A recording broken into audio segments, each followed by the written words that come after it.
everyone, welcome back. I hope you're doing well. Sorry for not uploading last week as I was really busy with work and a lot of things were going on in my life that I was just a bit too overwhelmed and tired to record. Today, I wanted to make a chatty video about my current thoughts and feelings about the Hobonichis and Traveler's Notebook. So please grab a cozy drink, your journals and pens, settle in, and let's have a cozy journal chat today. So if you caught my mid-year lineup video, you might remember me mentioning that I had a bit of a slump with my Hobonichi setups, and I guess I decided to move from the Hobonichis to a Traveler's Notebook. But I only briefly touched on it, as I've started my journaling journey last year and I've only been copying other creators and their journal systems, but I never sat down and really thought about what is the best journaling system for me. And I want to talk about the pressure that I have on myself and certain planner and journal systems and how the Hobonichi A5 cousin size started clashing with my current creativity and a bit of my passion for journaling. And I guess I feel like I need a gentler approach as I'm looking ahead for 2027. So this is my current Hobonichi cousin for 2026. It's mainly my personal journal.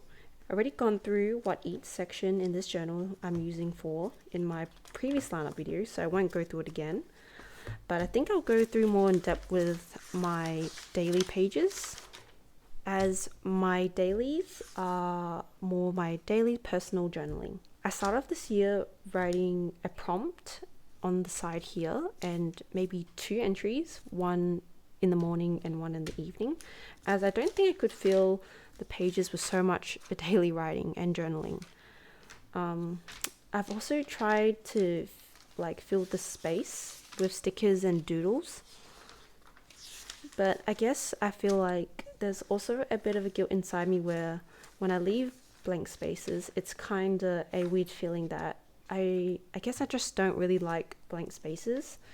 And also the large real estate of this A5 is so huge that I find myself writing just nonsense writing just to fill up the page, other than feelings or thoughts I have.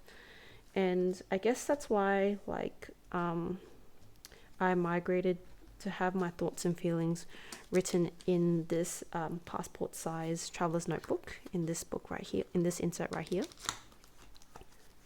And I think now I'm just using it as, I guess, a daily summary of what I did and just memory keeping as well. I only memory keep on this weekly spread only, but other than that, I don't really do any other memory keeping.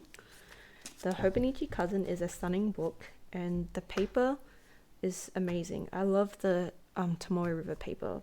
And also I love seeing the daily pages to be so full and fluffy by the end of the year, which is super satisfying to me. But also the reality on some days, I have to be honest, I don't really feel like journaling or planning, and my brain sometimes just shuts off, especially after a full day of work. And sometimes I just want to come home and just chill out a bit. And also, if you guys may or may not already know, I also do art as well, and I would rather paint for the rest of my evening than to sit down and journal. And I don't really feel like writing or feel the pressure of planning and journaling. And because sometimes I just sporadically just want to stop journaling for a couple of days and come back to it again a bit later, which is why I felt like the dated and large A5 pages stopped feeling like a space for me to feel relaxed and started to feel like a demanding chore that I have to consistently fill up the whole daily page every day. It irritated me sometimes when I miss a day or even have weird spaces. If I can find one, I guess here it's just, I don't know, I think I have an OCD problem or something, but I just feel I just feel a bit irritated when I have a day or miss a day and my whole daily page is not filled up, and I just found myself feeling this weird pressure to perform in my journal, and like trying to make ways just for the sake of filling a blank page.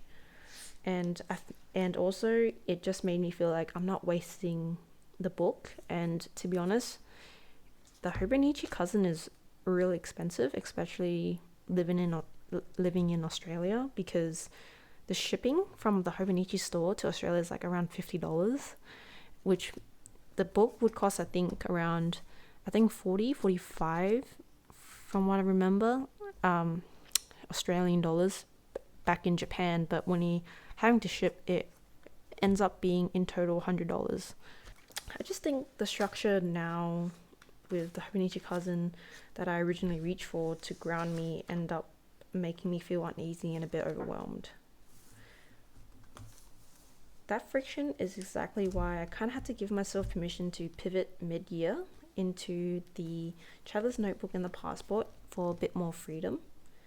The system for the Traveler's Notebook feels so forgiving, especially since it's so modular and I get the choice of getting completely undated refills, that I feel like the pressure just feels entirely gone for me to journal or plan every day. And sometimes if my brain goes sporadically saying that I don't want to journal or write today, it's okay because it's not dated, I don't feel pressure, and I can just come back to it another day.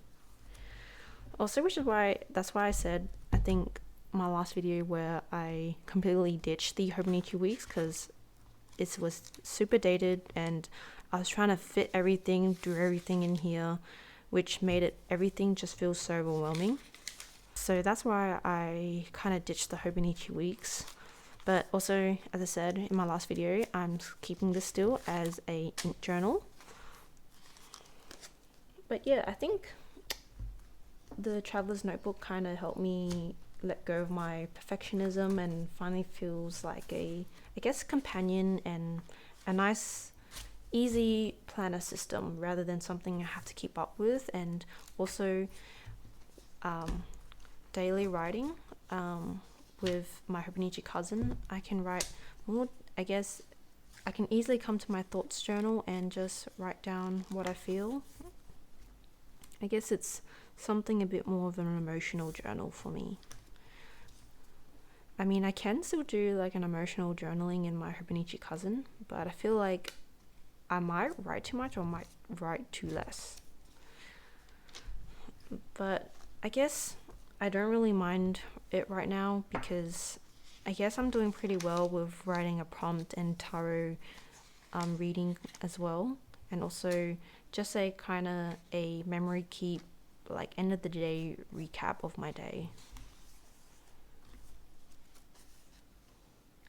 I guess choosing the Traveler's Notebooks kind of changed up a bit of my lineup for 2027, as I know for a fact that I'll probably be saying goodbye to the Hobonichi cousin in 2027, as I think it's just too much real estate for my daily journaling and memory keeping. Because I think, maybe just to clarify, I am probably going to have another journal, but it's more like memory keeping, because I do memory keep a lot in this journal, but it's just way too big for the memory keeping technique or method I want to do. It's just that I really like the Tomoe River paper, that it's hard to leave behind entirely.